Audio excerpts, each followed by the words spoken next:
message for the ladies and gentlemen around the world and all the ships at sea. We all make choices, but in the end, our choices make us. So choose wisely. Subscribe to It's Erik Nagel wherever shows are found, on whatever platform you choose. And as always, leave us a positive review. Would you kindly? Oh, Erik is an ally to the show, too. I was listing our allies. I did not mean him. No? Yes, it's so embarrassing the way that he tries to use death to get Instagram followers. And he did it like 2 or 3 times this past week.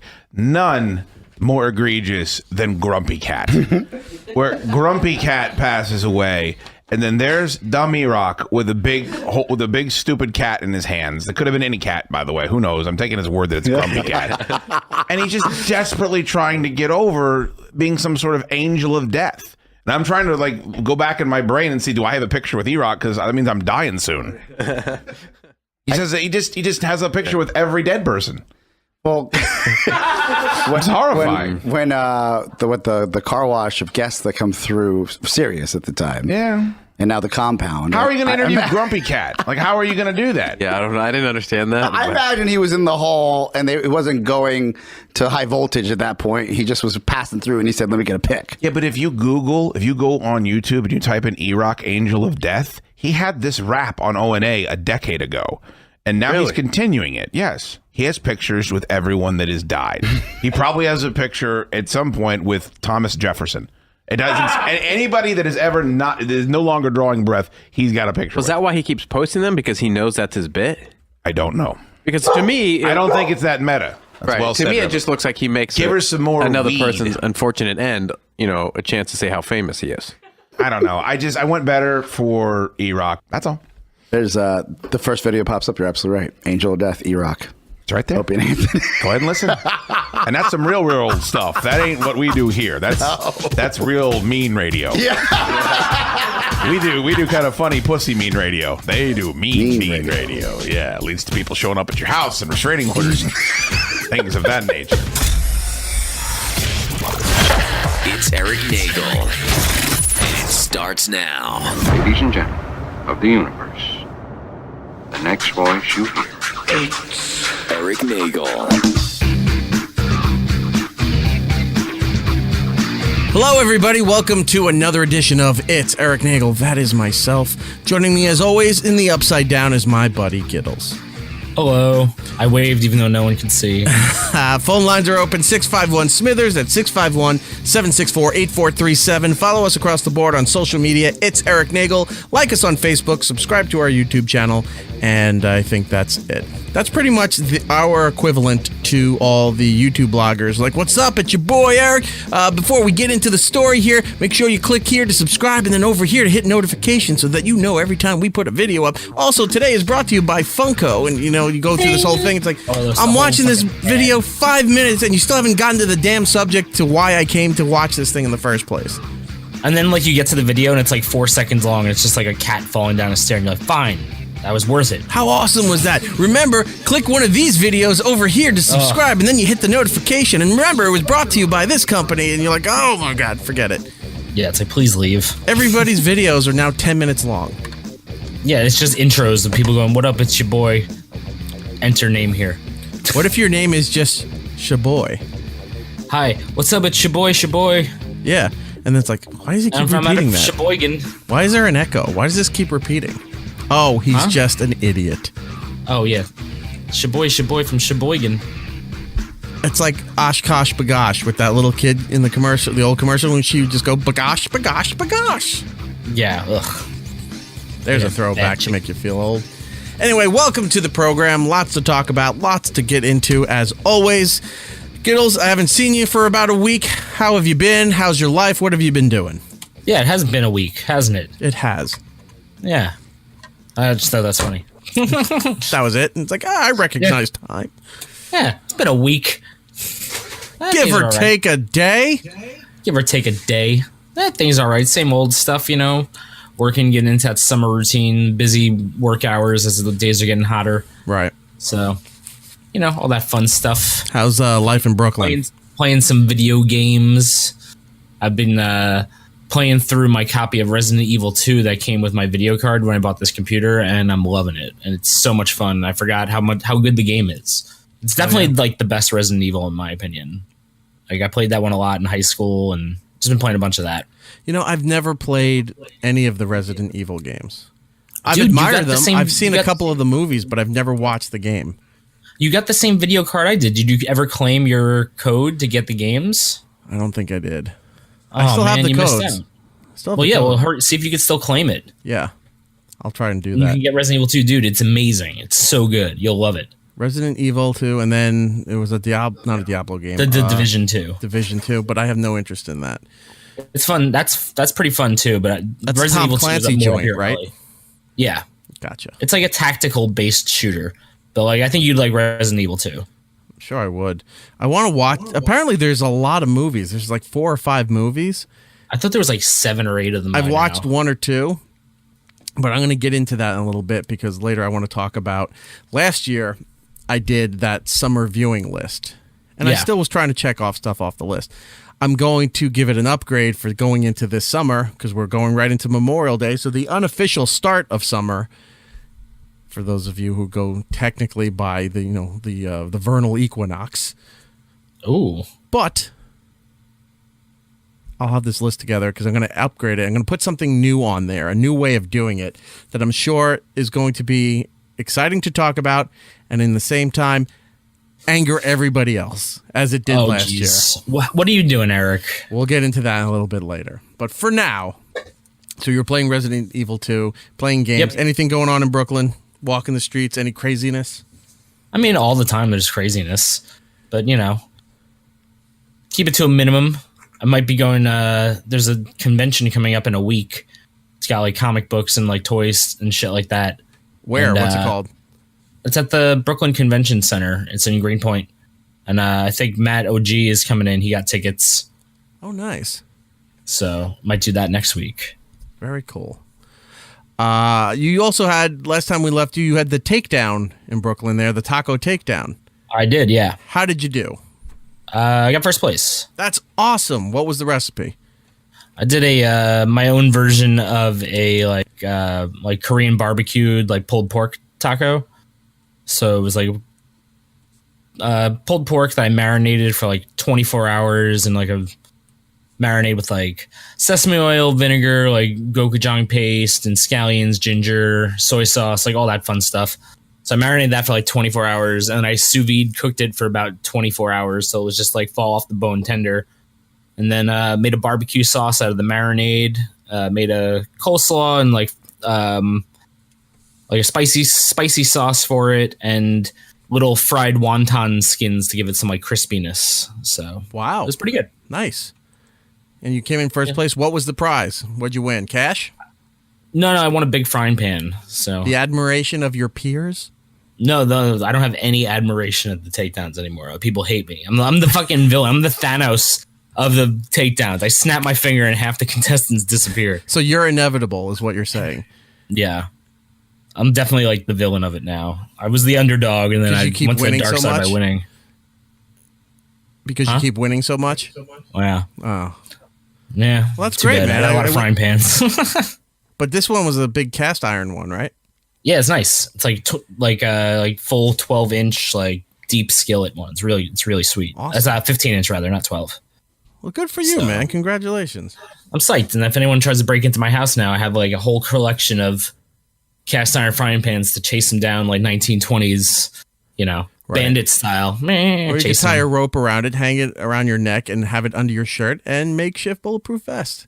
Exactly. Or you can go out and if you go and run into some street toughs, and they want to throw down with you, and you say, "All right, you get the first shot. Let them do a body blow, and then go right into the cast iron, break their hand, and then you El Kabong them across the head, and you win." They're going to be like, "Sir, why is your chest so lumpy and look like it has Stop body shaming me. Yeah, like, "Oh, yeah, sorry, I have a weird disease, so it should be easier to knock me over." They're like, "I don't know about that, man.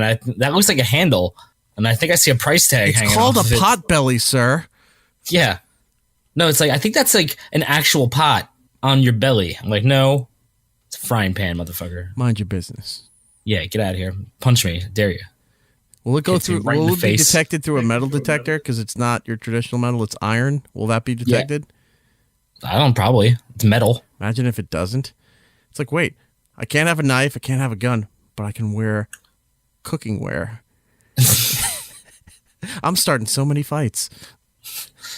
Yes, sir. Just walking around covered in frying pans. No one's gonna mess with you. No, not at all. Because the one, they're going to see you covered in pans and be like, yeah, let's just stay away from that guy. Or if, Yeah, like, that guy's got serious mental health issues. Right. He's covered in frying pans. or two, if they're, if they want to feel tough, they want to take a chance, bring it. They get the first shot unless they learn how to rip the pots off, and then you're kind of screwed. But until then, you have the upper hand. Yeah, they rip the pots off and just start beating you with your own pots. And you're like, help me. One guy shows up with a gigantic magnet, and you're fucked. Oh, yeah, you're just stuck to it. You're stuck to it like this. You're slapped against the magnet there, and then people are just constantly working your lower back, injecting you with sharp objects. Your kidneys are failing, and then you start, as you slowly fade, you start to realize this was a poorly thought out idea.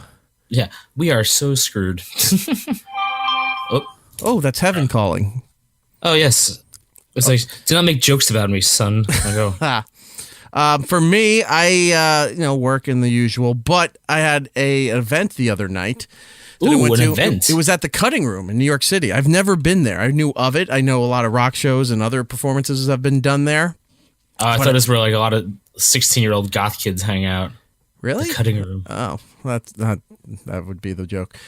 So no, it was a really nice place, and it was the farewell party for WPLJ, the radio station here in New York City that we've talked about in the past few weeks. That is now going to end. I think June 1st is the day that it becomes Christian broadcasting.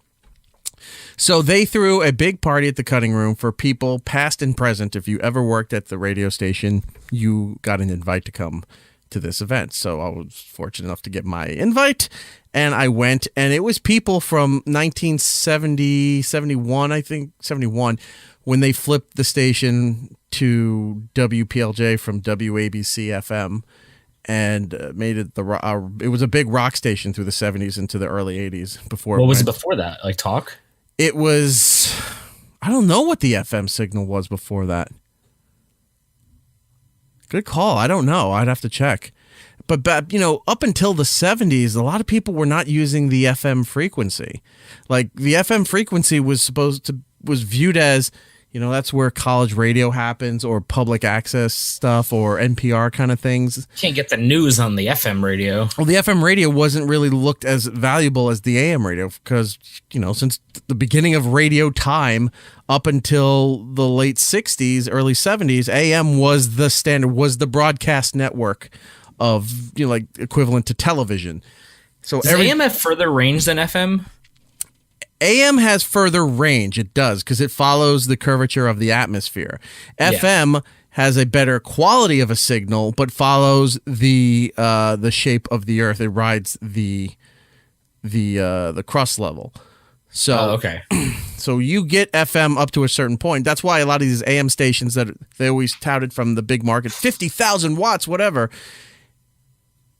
This will help you visualize it. So at night, back in the day, in the long, long ago, radio stations used to power down at night. Like television networks used to power down at night. They'd hit about 1 a.m. after the Tonight Show, and then your local TV affiliate would play show the flag and play the national anthem, and then it would be off the air until they came back at like 5, 6 in the morning. Radio stations used to power down at that same time. So when you had stations that powered down, and you had, say, WABC in AM in New York, a 50,000 watt radio station. Yeah. You get anybody that was on the 770 frequency or near the 770 frequency on the East Coast that powered down, that wasn't a major station, you would get ABC all the way down to like Atlanta. Like that's how far it was going when there was no interference. It may not be as clear as if you were near New York City, but you could still tune it in and get the programming. Which is pretty crazy to think about. Like that's such a far distance. Yeah, it is. So yeah, an AM station was very valuable, was the top tier of radio for the longest time, until people started to value the actual clarity and quality of what was being broadcast as compared to AM radio. So then FM started getting big in the 70s and really took off towards the late 70s, where everybody was moving their big formats from the AM stations to the FM stations. Yeah. And PLJ was in New York City, was one of the big rock stations next to WNEW, which is also another famous call letters for radio station here in New York City. So anyway, so PLJ had this big farewell thing, and there were people there from who flipped the station back in the 70s all the way up to the current staff that's there now doing whatever air shift or working behind the scenes management level, sales, promotions, any of those things. So it was a nice mix of people over the generations all there together. And I got to go. Is it just like everyone talking shop from like how technology changed or like how the times have changed? I'll tell you about that because yes, that was a big thing. I had something similar happen when I went to an old editors meetup thing, and it was like people from generations. Like, yeah, it's similar. All right, tell me yours, and then before because my story will go on a little bit, but tell me about your thing. Oh yeah, no, this is just quick. I was at the editors like union in the city to like meet up for just like a networking event, and I was just there. For those who don't know, Gittles used to do-high-level editing for television shows, for movies, for no movies, but I thought you did some small-level movies. No, it was mostly I like television? did like PA stuff and like did like behind the scenes stuff. I didn't do like any. You didn't do editing, stuff. Okay, but you were doing stuff for notable programs, like you did This American Life, the Showtime version. You worked on that show. You did America's Got Talent for a little bit. America's Got Talent, lots of shows. Yeah. Salt and Pepper Show. So you were when you do stuff in New York City or in LA, there's unions for everything. Yeah. There's a writers union, a directors union, a producers union, an editors union. There's all kinds of unions. This is where Gittles picks up here. So you went to the editors union get together. Yeah, it was like a quick networking event. Come meet people in the editors union. And I was literally the youngest person there by at least like 30 years. And everyone, it was just such a contrast of what people worked on, because there was like some people there who were like in their 70s and like older, and they were like wearing like suits, and they came to this like meetup thing like, hey, how's it going? Yeah. But it was so funny to be like, what are you working on? I was like, I'm working on, this reality TV show. I'm like, what'd you work on? I was like, walking. I edited Jason and the Argonauts. I'm like, that was in like the 30s. Like, Jesus, man, get away from me. Do you ever see the start-stop animation of King Kong? Yeah, that's exactly what it was like. So I'm assuming like that's what your event was as well. Not to that extent, but within the vicinity of that. So yeah. I walk in, everyone's pretty much dressed up. Like you can tell who was upper management from what part of their career and who was on-air people, salespeople, promotions people, whatever, just by how everybody dressed. Even dressing up was not full suit and tie. Like I ran into my mentor, the guy who it was the sole responsibility for me getting into radio, Scott Shannon. He was there, had a nice dress shirt on with the sports coat. I had a dress shirt on with a sports coat. Programming people, on-air people, all dressing like that. They looked nice. No formal suit. You see the people that used to be general managers, vice presidents of clusters, general sales managers, anything that dealt with money or that type of tier. They've got three-piece suits, or they're wearing the dress shirt with a tie and the vest without the jacket. Like it was all different forms of, you can tell who the management people were and who were the creative or the programming side. So anyway, go in there, and I'm seeing a lot of people, and there's some people I forgot that I worked with, right? And I ran into this lady. Her name is Tina Burke, who was the lady responsible for hiring me at PLJ back in 1996. And I'm seeing this lady at the bar, and I keep staring at her, and I'm like, if she looked at me, it would probably would have creeped anybody out, because I kept staring at her. I'm like, I know her, but I couldn't figure out how I knew her, right? So eventually, I'm thinking about it. I'm like, all right, it'll come to me at some point. I'm talking to some other people that I do know, and they're like, oh, did you say hi to Tina? I'm looking at her, I said, and then it clicked at that second when we're face to face. I was like, you're the lady that hired me. And she said, yes. And then somebody yelled out, some guy, I wish I knew who it was, and yelled out, so it's your fault. I don't know why, but everyone left. It was at my expense, but whatever. Everyone had a good chuckle. So anyway, so I'm talking to her, and I thanked her. I said, look, you really did me a big service here by hiring me and letting me take that shot. And it was very cool to see her, and then a few other people from variations of the Rocky Allen show, from Scott and Todd show, from behind the scenes management stuff at PLJ. There was an old show that I worked on a short time called Danny and Onions, who were on at nights at PLJ. They would always play music that they weren't supposed to be playing because they had a vinyl record player in there. And one time Danny figured out that it was hidden under this. You hit this door and the thing opened up and there was a record player.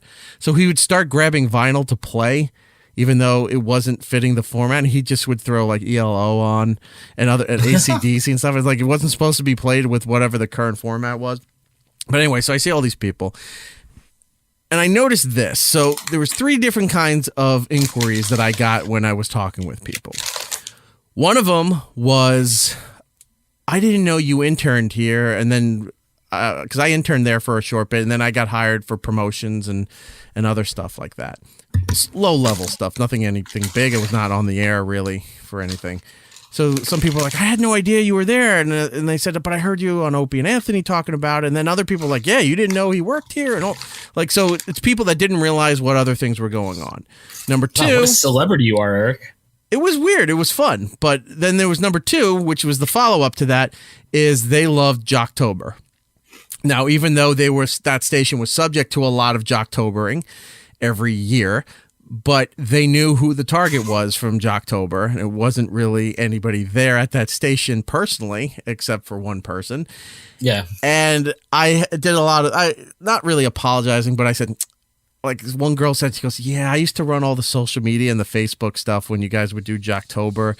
And those were not good mornings. And I just was like, I am sorry.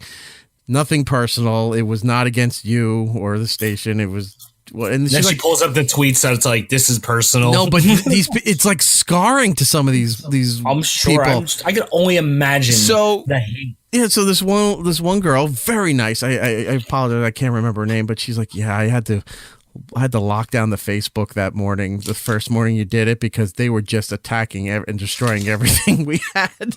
And I said, I am very sorry. It was not a personal attack on the station. It was more. And then she says, I know, we all know.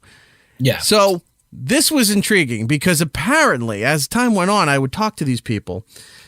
When they realized what it was, some people were mad because we were interrupting their flow of business. All right. But the reason behind it, they were actually, I find out, supportive of this because of the person we were always targeting apparently is not liked by anybody. No matter what variation of or what generation you worked at that station while that individual was there, there was a lot of bad stories I heard about this guy. So so everyone else was basically like, we'll take one for the team during Jocktober. Oh yeah, it sucked. They had to exactly. They had to suck it up and deal with it because it's their job. They have to do what they have to do. But when they all knew why we were doing it, nobody was in disagreement as to why. That people loved it. They loved it that we went after this one person. And I'm not talking about our pal Scott Shannon. So that was the second inquiry. It was people talking about Jocktober or the Meatballs interview that we did. Remember when Rich was on talking about his time there? I remember Meatball. They all were talking about that one too. But the third inquiry, this kind of got to me because it was sort of a realistic smack in the face when I realized how bad the industry is for radio. Because I had some people there very well, I'm going to preference it, they're very well off. They've had great careers. They have a name in this industry, be it on the microphone or behind the scenes, whatever. They've had high tier jobs in New York City. Like they're people of value and importance, right? Mm-hmm. I think a lot of them probably, if they didn't work anymore, they wouldn't have to worry about anything financially, right? Yeah. I think if they stopped working is because yes, if they stopped working, it would be because it wasn't their decision to stop working. I think some of these people would work until the day they die doing this because they love doing it, right? So, with that being said, people of that stature were very curious about the business model that we had for my other job at Compound Media. A lot of these people were asking about, so how did Anthony? So when Anthony left, he started. I know he started in his basement. Like they knew things. They knew about. They didn't know the details about the shows that we had, but like we knew we had. They knew we had 10 shows on the network. They know that we're available on different platforms like Apple TV and Roku and Amazon Fire, and then you can stream through the app or like they knew all these things, and they were. This is like they just woke up and realized you can do these things.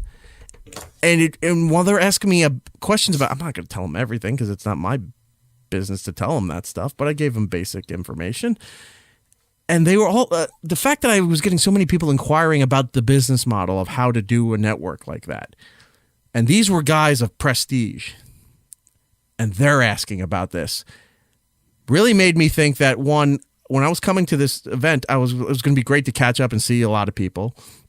2, have fun, hang out, and see what they do with the event. And then maybe 3, maybe network, because a lot of these people are also working for other companies currently that maybe there's something in these other places. And when those people were asking me about how they set up a business model or maybe they were looking at doing their own thing, I was sitting there and I go, there's no hope to network at this place. If they're all asking about what we're doing on this stuff, and these, like I said, they don't have financial worries. They could easily get a job anywhere if the industry was doing well. And they're asking about how do I be self-sufficient so they don't have to be part of the industry anymore. I was like, oh, I knew it was bad, but I didn't know it was this bad. Yeah. Yeah, dude, it's just a bunch of dinosaurs. I have no idea what the technology is. No. It wasn't too different in television. Even in when I was working in reality TV, it was the same thing. Like older people just didn't get it. Like they don't get the digital media. They don't get this stuff. They don't understand. To be fair, I don't think it was a matter of not getting it per se. Like getting all the technical stuff I can understand because not everybody's going to know all the the technical details of these things. No, they all should know every technical detail, Eric. Learn how to make a microchip. Yeah, exactly. Learn how to solder. Process this wire. Yeah. Did you even make your own microphone? Get out of here. As I speak into a tin can with string on it. What I found fascinating and creepy about the fact that, wow, there's really not much left in this industry because it's moving to other places because of the technology. So these guys don't know the everyday details of running something like that, but they knew of the concept. But they were always complacent being wherever they were at. Because they've been doing this for so long and they know what they're doing. And, back in the day, if you were that high up in a company, if you left one company, another company would have came and tried to snatch you up and throw more money at you to work over at their company. So you would always have something. If you hit a certain level, you could always work, right? It was perpetually finding a job within the industry. And when that level is now hitting the fact that, well, where's the lifeboat? There's no companies to jump to anymore. And even those are whittling down, and even radio is whittling down.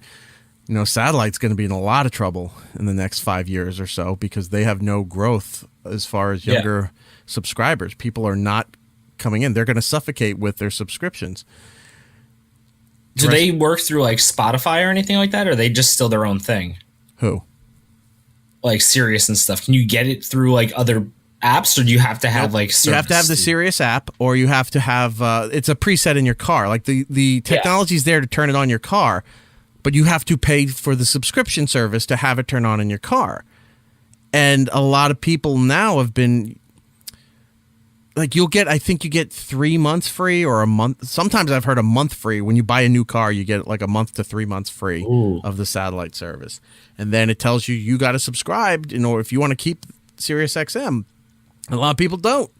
Yep. Older people our age or even older would do it just because it's in the car. And again, not wanting to deal with technology and stuff. It's just there. They can turn it on and it's easy for them. But is this something do you think like Sirius would benefit from being able to like go on Spotify or on like or Google Music or like Amazon streaming or something like that? It's all viewed as competitors. That's why Sirius bought Pandora. Pandora was struggling in that competition against Apple Music and Spotify and what have you, and they took it.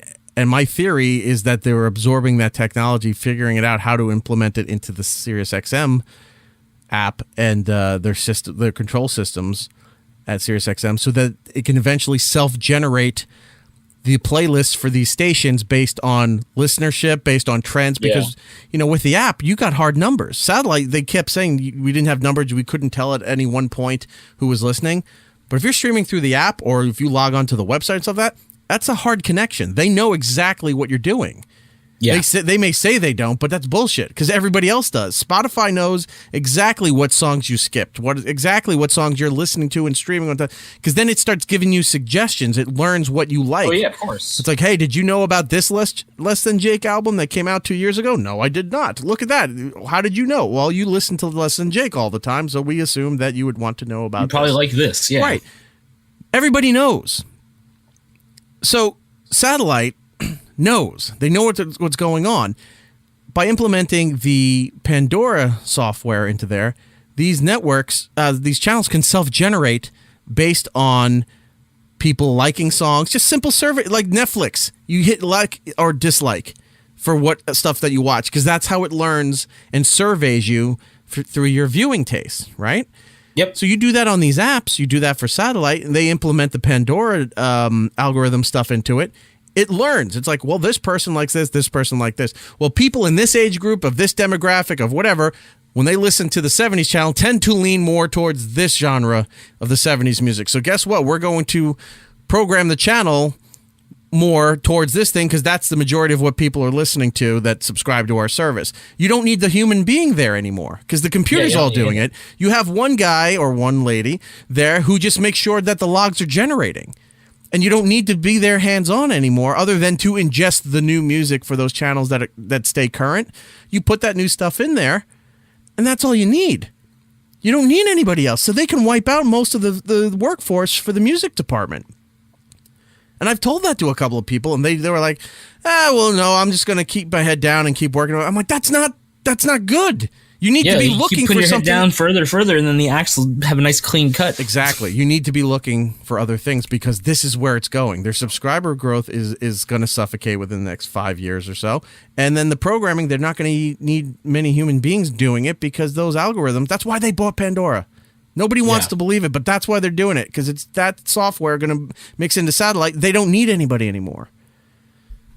But anyway, with radio, terrestrial radio, when you got these people who are now wondering what they're going to do, because these are guys that have been in this business so long and they just don't want to retire.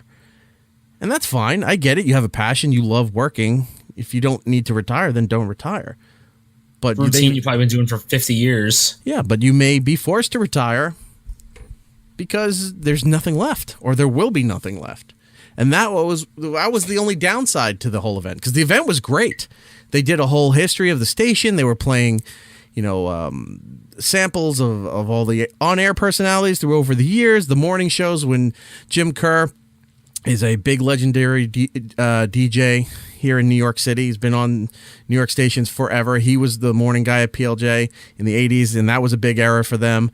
And then when Scott Shannon came over there, and he ran it for 22 years, Scott and Todd was a big era over there. So they were showing all these highlights of all the different programming stuff they had and different air talents. And it was a fun time to see this whole history retrospective kind of things. I'm just picturing this playing out like an 80s movie where they're playing the whole thing and everyone there from PLJ is there watching the and then halfway through the montage, the camera goes off and the light clicks on and the new radio guys come in on stage all right, guys, we're the new owners. Now get out. I'm just picturing it in the middle of it, the Spanish Inquisition breaks through because the Christian broadcasting. Yeah, they just come out there wearing the shirt with the sweater tied, like a douchey yuppie guy. All right, get out. And then you have to become a scrappy young radio station and get them back.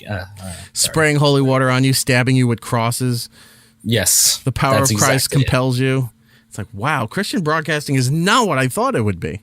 It's pretty in your face. Yeah. But yeah, the event was fun. It was great to see everybody. Just that was kind of lingering in the back of my mind. It's a lot of people were inquiring about that thing, and that really made me think, it's wow, there may not be much left going forward as far as radio goes. Now, you'll get other people that are delusional maybe, or maybe they're very confident in saying, no, radio will always find a way. possible. It's been around for almost 100 years, but I don't know. It really was unsettling to sit there when they were asking me about the self-sustaining business models. I was like, I'm trying to do more in radio, and I realized there might not be a place to do this anymore. I mean, a few well-placed, meteors, take out some satellites, and radio will be back in no time. Just get rid of all those TV shows. Right. Lousy Netflix. Yeah. Anyway. So, yeah, that was that was pretty much the highlight of my week as far as that. And, yeah, all right. Moving on. There was a big television viewing event, a couple actually this week. But the one I want to saw Jeopardy was great. Yeah. Is he still winning? I don't know. I was making a joke. Because he was like 23 days straight so far that he was winning. Wait, who? I don't even know. There's some guy, I can't remember his name. There's some guy that has been on a consecutive win streak on Jeopardy. He's got like $1.7 million that he's won so far. Oh, what a dick. Yeah. But I kind of like it that they let these people go. Apparently the last record was like 74 days. Yeah, it was like Ken Jennings' guy, right? Something like that. I like if they just keep this going and going and going. Like, we're running out of money from this guy. We don't know what this to guy, do. He's a producer now. And then somebody takes a hit out on him. Yeah. Speaking of which, wait, before we get into the other thing, game show stuff. So we'll talk about this later too, but so they did a live All in the Family and their Jeffersons on ABC last night, right? I heard about that. We'll get into that a little bit, but I saw the constant ads for ABC Summer Game Night. I was like, what is going on here? So I'm thinking they're doing new game show stuff like NBC's been doing. Ellen has her Night of Too Many... No, not Night of Too Many Stars. No, she's got Ellen's Game Night or something where she takes a lot of these little games that she does on her show and they make it full scale. Oh, sounds like a nightmare. Well, it's kind of weird. They're on support wires. They're falling off platforms. They're getting sprayed with stuff. It's like Double Dare and Guts and all these things mixed together, but for adults doing it. And then they also had Jane Lynch used to have this game night thing where it was a multiple game show format where they'd be playing Pictionary and Jenga and all this other weird stuff, right? So I see ABC's advertising for this. So I was like, what are they doing now? And I just caught the tail end of the thing and then watching the show, and then it goes to commercial again, and I see it. They're bringing back for the summer old game shows in just as they were in a new format with new hosts. So they're bringing back Pressure Luck. They're bringing back Card Sharks. I don't remember Card Sharks. Card Sharks was they had these big goofy decks of cards, and you had to put them up onto the wall. I do remember that now. Yes. So those are the two that I saw. I'm sure there's going to be some more, but you're seeing the thing, and they have a full animation thing with that little red Noid thing from Pressure Luck. They have the voice, and they're like, coming this summer. Like he's trying to fuck you out of money and stuff. Like he's got a real attitude. I'm like, they're bringing back Pressure Luck. Man, what was that game show? It was like almost like Scrabble, or was it Scrabble? Where like the people had to spell out the words. They had like those blocks, and they put the blocks into the thing, and then it would like give them prizes. Do you remember that show? Was it I'm a not show? describing it very well. Was it a show, or was it an event on Price is Right? No, this was like in late 80s, early 90s game show. With the tiles. I'm gonna Google it. Well, while you do that, so ABC's Sunday Fun and Games returns Sunday 8 p.m. on ABC for the summer. They're bringing back Celebrity Family Feud, The $100,000 Pyramid. I used to love that show because it was hosted by Dick Clark. $100,000 pyramid is nothing now. It's nothing now, but because I think at the beginning it was the $10,000 pyramid, and then by the 80s into the 90s it was the $25,000 pyramid. Okay. They're also bringing back To Tell the Truth, where you have people to tell the truth, where they'd bring three people out and they would tell a story, and you had to figure out who was lying, or who was telling the truth and who was lying. Let's see what else here. They had that pyramid. Where are the other ones? They had Card Sharks. I saw. They had Pressure Luck, and maybe it was just the Scrabble game show, but it was a game show, and they had like these weird blocks, and they'd always put the blocks into this thing for some reason. Right. And I just remember because everything on the show was like a shitty beige blue. Yeah, it was just the Scrabble game show. So 1985. Yeah, I don't remember that one. Oh, wait a minute. I do. Where they It was would have hosted by Chuck Lorre. It's like, all right, I'll take a T. Okay, T. You drop the card in, and then it would go. Yeah. That's yeah. And then it would either lock in and give you a T, or it would blow up. Yeah. Wow, I forgot all about that show. Yeah, remember that now? Yeah, you put the block in the thing, and it would. I couldn't remember like what the mechanic was, but I just remembered like because I mean it was 85. I was like 4 or 5 watching it. You know. Wow, I forgot all about that. Yeah, I did because you would pick up the tiles. I'll take a 4 and 7, and then it would drop in there, and then it would tell you what the letters were. And as you try to figure out the word, I'll take T, and then the T would go across, and then either would land in the word or it would explode. Yep. Wow. I love when little things come back to memory like that because you feel so satisfied and happy. Because there was so many great games. I just feel like when we grew up, that was just the time of just game shows. That's just random weird game shows. Because today, every game show is in a certain vein where it's like, oh, who's a good singer, or who's a good ninja, or who can do this. But back then it was just okay. Who can do this? Hi, my name's Bob Barker. Welcome to Who Can Do This. And then he does something, and people are like, I can't do that. Can you do this? And he does the floating thumb off your finger thing like that. Nope. All right, game's over. Thank you for joining. They cut to everyone in the crowd horrified. Someone pulls out a gun and blows their brains out. Like, oh my god, what did he do? This shouldn't be. He's a wizard. So Card Sharks is going to be hosted by Joel McHale.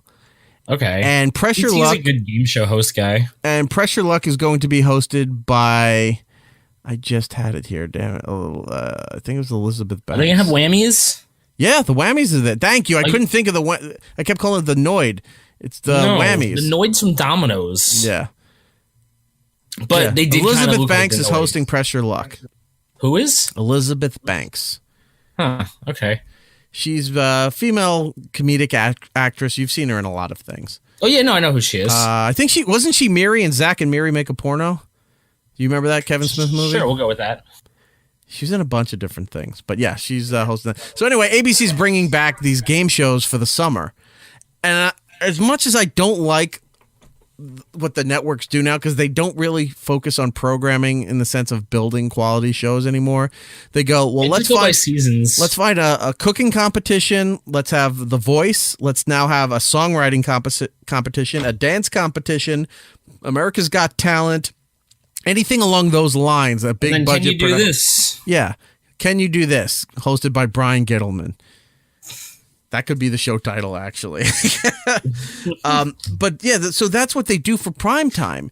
And there was a time when they would do these things, but that would be for the summer. Like, remember the big phenomenon on Who Wants to Be a Millionaire? That was for the summer, and that was in the 2000s. That was maybe 15 years ago, right? That was a long time ago. It was a big thing for the summer. It was like the special run on Tuesdays and Thursday nights. You get to watch Regis host Who Wants to Be a Millionaire, and then they had Regis. What was the one with Howie Mandel in the suitcases? Deal or No Deal. Deal or No Deal. You'd have things along those lines, and they were specialty things. Now that's like, well, we can't fill Tuesdays for the fall programming season. So what are we going to do? Let's do another competition show because nobody's sick of that. Yep. And that's what they do. But bringing this back now, these old classic game shows, I'll tell you this too. You got to watch Joker's Wild on TBS, hosted by Snoop Dogg. It's good. It's ridiculous. It's embarrassing, but it's also a lot of fun to watch too. Because he comes out in a Hugh Hefner smoking jacket, crushed velvet. He's like, man, you don't know what you do. Like he's just there's like, it's time for the Joker's Wild. Like he goes nuts. All right, I'll check that out. You don't expect Snoop Dogg to be a great host, but he's not bad. I would expect him to be a great host. But he always seems so low energy, you know? And then when he starts going nuts and he's like, roll it, roll it, roll it. It's like, wow, Snoop Dogg's got some life in him. But I like that they're bringing back some of these old game shows. I really loved Pressure Luck. And for those... Pressure Luck was probably one of my favorite. If you haven't by any chance ever seen Pressure Luck, because maybe you weren't old enough, or if you did watch Pressure Luck and you never saw the documentary about it. Remember the documentary about the guy who could figure out the light patterns? Yeah, because he taped every episode and memorized the pattern. Right. And he was really good at it. And they couldn't, because it's a half an hour show, but it's about 22 minutes with commercials, and they couldn't edit the show because he kept winning, and they didn't have a place for him to go to break because he kept hitting it. Yeah, like the show was too long. I think I remember it was so funny because every spin he'd be like, "Bing, $5,000 on a boat." Yeah, it's like, how many boats are we gonna get this boom, guy? trip to Tahiti. All right, Yeah. Free spin. Do you want to use that? Nope. Let's go again. So many spins. Boom, $300. I know, they're like, you could lose everything on this one spin. He's like, roll the dice. Boom, he hits it every time. The documentary was called Big Bucks: The Press Your Luck Scandal. It was about that guy ended up like losing everything too, I think. It was about a gentleman named Michael Larson who was the guy that figured out the patterns and everything and was kind of extorting the game show for all the money that it had. So you should check that out. And I think there's another Press Your Luck documentary that's on Netflix, unless that's the same one. No, there's a Price is Right documentary on Netflix right now. Oh, is that what it is? Okay. Yeah, about the guy who like studied the game and got the Showcase Showdown like exactly like to $1, and then they thought he cheated. Oh, wow. No, I'm going to have to watch that one then. I remember sorting past it. I saw it there. I didn't get a chance to watch it. It was crazy because like you could watch there's the when it happened on TV, like they have the clip online because like they all just assumed that this guy cheated because he was just like, and this is the wrong number, but to show how specific he was like $18,352 or something like that, and it was like exact. So they came back from the puzzle. Or from the commercial break, rather, and Drew Carey's just like, and he's got it to the exact dollar. All right, good night, folks. Like, he just kind of, like, waved it off as in, like, this guy obviously cheated. Is this even going to air? Like, it was so weird the way he delivered it. But then it turned out that he didn't cheat. He just, figured it out. Is it all from the current edition of Price is Right hosted by Drew Carey? Because there was some stuff you can find online about people they thought were cheating on the Bob Barker era of Price is Right. Oh yeah, no, I think this is just about the one guy who did this, the Drew Carey one. All right. And unless you're wrong, unless I'm right, I'm wrong and you're right. I don't know. I just saw the poster for it, and that was the most notable case that I remembered. All right. Well, that all aside, because that was supposed to be a side note, and that went on to a whole tizzy about game shows coming back for the summer. But we were going to talk about the other big viewing event that happened this past week, and that would be the series finale of Game of Thrones. Gittles, what were your thoughts? I didn't like it. But, my problem with the ending was that I actually didn't have a problem with how it ended. They just needed another season or so to hash out how they got to that ending.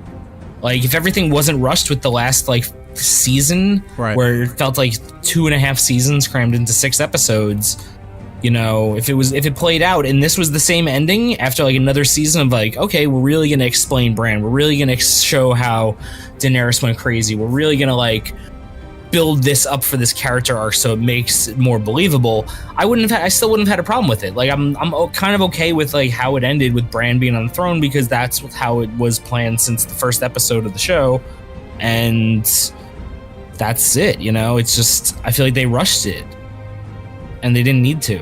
They were offered more episodes, they turned it down, so I'm mad. What'd you think? I think at that point I really didn't care. Yeah.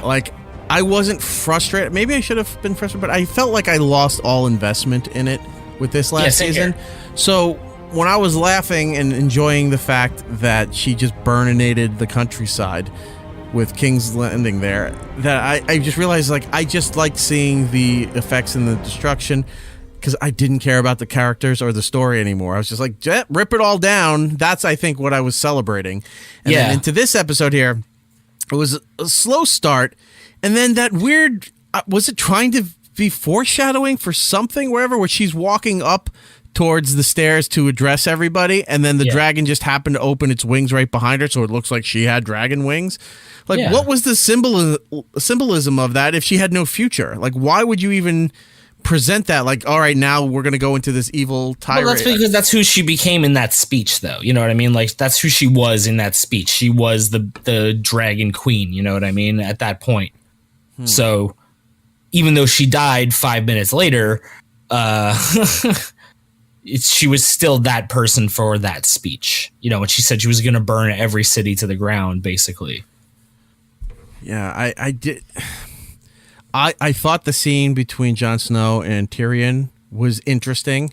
I liked how they did it because it was about 10 minutes uninterrupted, and it was barely camera angles. You know, it was just kind of moving along with them for the most part. There were edits, but there was a lot of, you know, panning back and forth with the same camera, and they're just having a dialogue, and they're both very intense about what they're saying, but they're not overly, you know, emotional and dealing. They're just realizing where they're at and what's going on, and they're all just defeated. It's over. Yeah, they're defeated. It's over. It's just their fate that's being decided right now. You know what I mean? Like, everything else is done.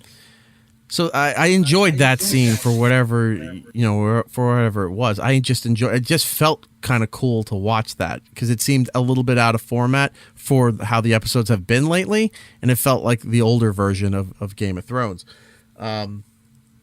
Tyrion finding his Jaime and Cersei dead was kind of like, why would they send him off to go and do this? You know, and he did it himself, but he knew exactly where they were. He knew exactly where they were, and not only that, as everyone's pointed out, if Jaime and Cersei literally moved 5 feet to the right, the bricks wouldn't have landed on them. Like the way that it looked like they got crushed was that the entire building came down, not just little patches here and there. Like Tyrion was able to walk right through that area once he got over that little wall of bricks. You know, it wasn't this massive cave in. They could have ran. They could have hid. I don't know. I'm really upset that they didn't show the aftermath of Jon killing Dany. Like, how the fuck did those Dothraki take that? You know what I mean? Like, they were there, like, from the first season of, like, I'm gonna give you this throne, the throne, and I'm gonna be your queen, and then Jon Snow just kills her, and then it's like, oh, he's just in jail. That's what happened to the Dothraki. I don't know. We just gave him some horses. They ran away. All right. So let's pause right there for a second. So he kills her. Yeah. The dragon saw it coming. The dragon saw it coming? No. I mean, I saw her getting stabbed. Oh, I was going to be like, well, the dragon should have reacted differently. So, yeah, I saw something like this coming, but I didn't know if it was going to be right there. I thought maybe he was going to say that he was going to claim the throne, like that kind of a dialogue. So I'm like, he's finally stopped being a pussy and realizing, all right, I need to step up and do this. Like he was going to challenge her for the throne, and then it was going to lead to something. I didn't know her thing was going to end that quick, right? Ends. Dragon somehow has some kind of inkling that there's evil afoot. Troubles are doing. Yeah, troubles are doing. Shows up just after it's done, looks at him, looks at her, and you think he's going to attack, the dragon's going to attack him, but doesn't, turns, and then melts the Iron Throne. Yeah. Which I thought was ridiculous, because he goes to melt the throne like, this caused all our problems. Like, he's that self-aware, the dragon that self-aware, this caused the problems, nobody should have it. And then he picks up the body and then flies off with it, right? To wherever. To wherever, yeah. You don't know if they're going back to wherever the dragon, where her throne is. I forgot what island that's on. You know, if he's Storm's End or whatever. Yeah, if he's going out there, you don't know what happens. Jump ahead a little bit later in the episode when they're having the council. They're talking about the dragon. Anybody spotted him? Well, we think he might be down at some area of the one of the South Seas. And Bran just goes, "Oh, I can look for him." I'm like, all right, so he tilted his hand right there, and it just showed that if you didn't know already that he was going to be on the throne, that now he just revealed that he was controlling the dragons the whole time. That's what I took out of it when he said, "Oh, I'll find him." Meaning, I'm like, so now he's admitting that he can connect with the dragon. So did he cause the whole place to be burnt down?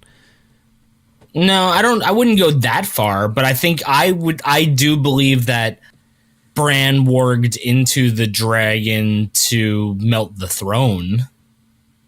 Like, otherwise, that means the dragon was super smart. That dragon knew everything that was happening. So you know you what think I mean? Like, that dragon was able to understand the symbolism of a throne it's never seen in its life. Like, come on, get out of here. I mean, I guess it's a dragon. It could be smart.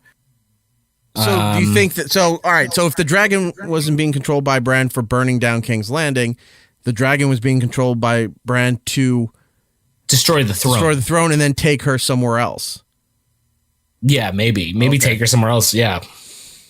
All right. So then back to what you're saying about. Like, I believe that he would, because it seems to me like he would burn the throne because he wanted the ending where he became like the king. You know what I mean? And they didn't have the throne anymore.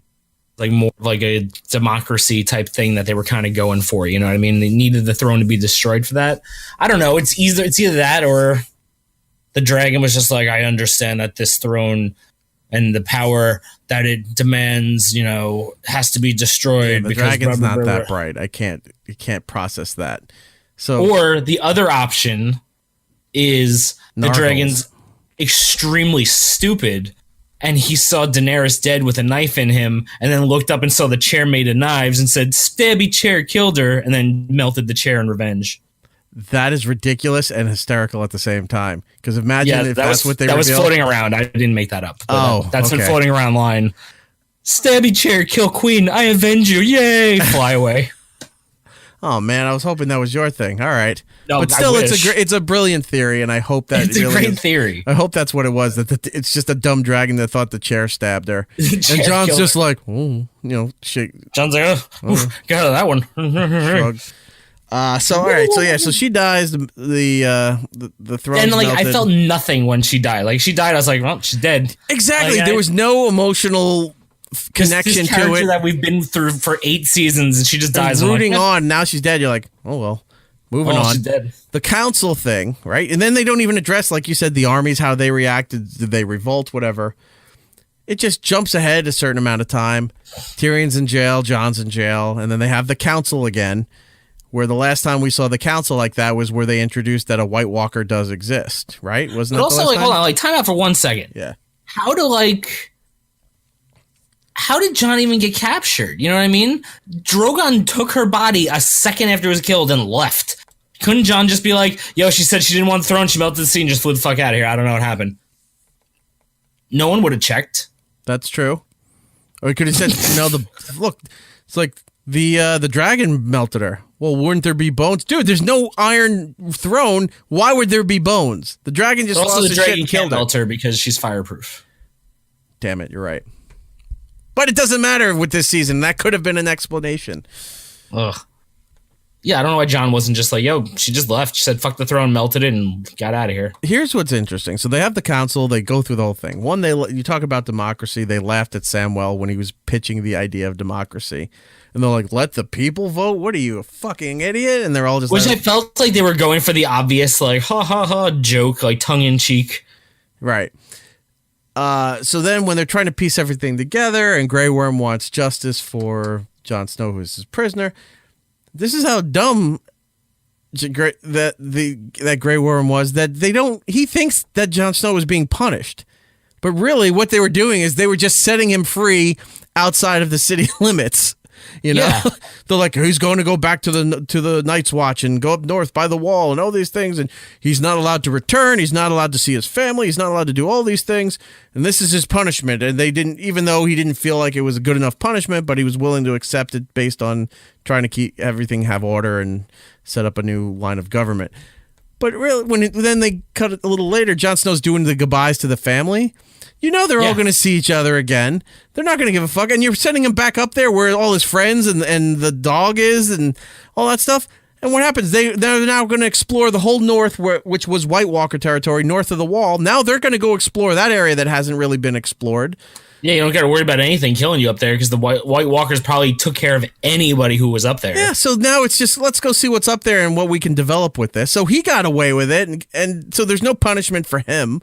But also, like, why did Jon have to leave? Why couldn't they just wait 5 minutes for Grey Worm and all those guys to leave and go to their island and then be like, all right, they're gone. You could just stay, Jon. Like, they left. I don't know. Maybe they cut that part out. Maybe they just told Grey Worm that and then let him go, and he's really going off on his own. Because I can't imagine anybody there would be mad at Jon Snow other than them. You know what I mean? Like, he should be a fucking hero. He killed the person who burned all of King's Landing to death. Right. Like, the only person who wanted him dead was the Unsullied. and the Dothraki, and we didn't see where the Dothraki went, and we saw these Grey Worm and then leaving on a ship before Jon Snow got on a ship. He should have just been like, all right, I'm leaving in 10 minutes. Don't worry, I'll catch up. All right, they're gone. Fuck it. Yeah, as the ships are going over the horizon, where they can still view you through binoculars, you're waving, and then you turn around like you're walking, but you're just doing that very slow walk. It looks like you're walking away. Like, oh, they're good. Nope, turn around, go right back in. Yeah, exactly. Dummies. And everyone's like, hey, Jon Snow's back. Yeah, so that's set up for the one sequel that's coming out. Maybe. They didn't announce it officially, but it's too ham-handed and too just presented right in front of you. Oh, he's got all the wildlings and the people of the North and all this other shit. He'll be king of the North, Well, Sansa's queen of the North right now. He'll be like king of like the North, like north of the Wall king. Double N North. Yeah. Oh my God! I was just thinking, like, what if they call him King of the Ends? And like, no, that's a bad idea. Don't do that. Jesus. So he's going to explore north of there. So that's obviously going to be one of the sequels that is coming out. Then Arya is going to go west, and she said, "You notice on the map, there's nothing listed on the maps west of Westeros." No, we don't. Well, I'm going to go out there and explore and see what's there. Okay, cool. So now we know the other sequel is going to be her exploring the west part of the world. It's not. You don't think so? No, the producers came out and said there is no Arya spin-off show of her exploring the world. Like, they came out because everyone was talking about it on Twitter. And so the producers, like, literally they had to come out and say, like, hey, this isn't happening. But maybe the fact that more people tweeted in positive response to an Arya spin-off show than they did to the finale. Like, I would love to see that, exploring unknown worlds and figuring out how to draw maps when they don't have that kind of technology, where she's just sitting there. It just turns out the Earth is really small, and what's west of Westeros is just the other side of Westeros. They just went around the world and it's like back. The size of the planet for the Little Prince. Where his house is here, the Rose is right there. And then over here is that little launch pad where he throws up his net to catch comets to go sailing around the universe. And then you walk around the side of the planet. It's like, oh, you're right back at the house again. Yeah, exactly. But no, I would love to see her go out there. It's like, did you see that 10-minute scene of just her with a sextant and a map? Yeah. Just in the gully of the ship, just trying to figure out, like cursing, trying to figure out, like, how do they do this? God damn it, these fucking waves can't write anything. I can't draw Gibraltar. What is wrong with me? Yeah. But that's not happening. Damn it, I want to see that. But then, like, the whole speech with, like, Tyrion being like, the king should be the person who's got the stories. So it's going to be Bran. And it's like, yeah, because Bran's got all the stories. That's why the Night King was trying to kill him, Or do you think he was controlling the Night King to set all this in motion? Well, remember, for years, there was always those side-by-side comparisons of them having the same eye pattern and stare. Well, that's the thing. Like, when he went back in that one vision when he got touched, and then he got that, how the Night King was able to track him wherever he was. Like, that was all on purpose. Yeah, it's really everything that happened. Everything that happened with Bran happened on purpose, and that's what everyone has to realize about the show, because the three-eyed raven is the king, and it's not really Bran. Bran is very anticlimactic. It's just kind of boring. It's like a guy in a wheelchair in the 1800s. Ooh. Well, it's not anticlimactic. It's just they didn't explain his storyline well enough. Like, his storyline of being able to go travel through time and, affect the history in a way that he was able to set up all the pieces to kill the Night King so that he can become the king. That's a pretty interesting story, but they didn't explain it well because they rushed all the episodes. What if one of the sequels is about Bran being king? And it's just him getting fat like Thor in Endgame, where he just sits around, doesn't do a lot for many years. It's just Bran is king, and he just looks like, what's it called? The dude from the USS Callister when he has the thing in from Black Mirror. And he's yeah. And he's playing the video game. That's just the whole series, just Bran sitting there like. It's like he won't get what's he doing? He's playing with the dogs again. Oh. Fortnite. Yeah, he's playing Minecraft. Yeah, Matt, if you can travel through time, what are you playing? Fortnite. What is that? Don't worry about it. Yeah. Not in your lifetime. But I don't know. Also, everything was just so stupid. Also, so if there's not going to be a sequel about Arya going west of Westeros, it's because they already have a show what's west of Westeros, and that's Westworld. Westworld-a-roast? Westworld-a-roast. Ooh. So imagine. That sounds like a great barbecue place. Westworld roast. So imagine she goes past Westeros, right? And she gets to this weird kind of line thing. And it looks like the end of season 2 of Westworld. Remember, they had them go through that gate to go off to paradise, but really the bodies were just falling off the cliff, right? She goes past this one area of a valley. There's a line and everything. She walks through there, and she's in modern times. Like, they all don't realize that they're part of the whole Westworld world. Oh, man. They were one of those divisions that we didn't know about, one of those other worlds that we don't know about. And she just starts killing everyone with needle. You had the samurai world, you had Westworld, you had there was the third one that we heard about. The one Westeros. with the one in Westworld, the one with the tigers. Remember the Indian tigers? Oh, I don't remember. I didn't see season 2. Oh, okay, so there was a third world that they mentioned. But imagine this really, the way they save it is this is part of Westworld. This was just another fantasy area that they were all self-aware in like a hard drive something, that they were just living their lives there, but that thing didn't really exist. Now you're bringing people who are paying millions of dollars to come into Westworld. It's like, I'll slay the Dragon Queen. No, she's already dead. Yeah, she's dead. Oh, there's nothing here. What did I pay $1 million for this? This is boring. Yeah, and that's how Bran can control everything, is because he's just getting like memories from every time his body's been reset. Like, he's just slowly remembering little bits of different pieces he was. Right. Oh, this is when he built the wall. Yes, that's when I was programmed as Bran the Builder. This is when he was king. Oh, that's when I was programmed to be Bran the Broken. Oh, this is when he was Bran the Flakes. This is when I was programmed to be cereal. And it turns out Bran, the memory he's trying to recapture, he was really what they did with Anthony Hopkins' consciousness. Yeah. They moved him over there and just let him play out this whole series, and now he's starting to become self-aware again. See, it all ties together. What's west of Westworld? Westworld roast. No, what's west of Westeros is Westworld. Yes. That's how you save HBO.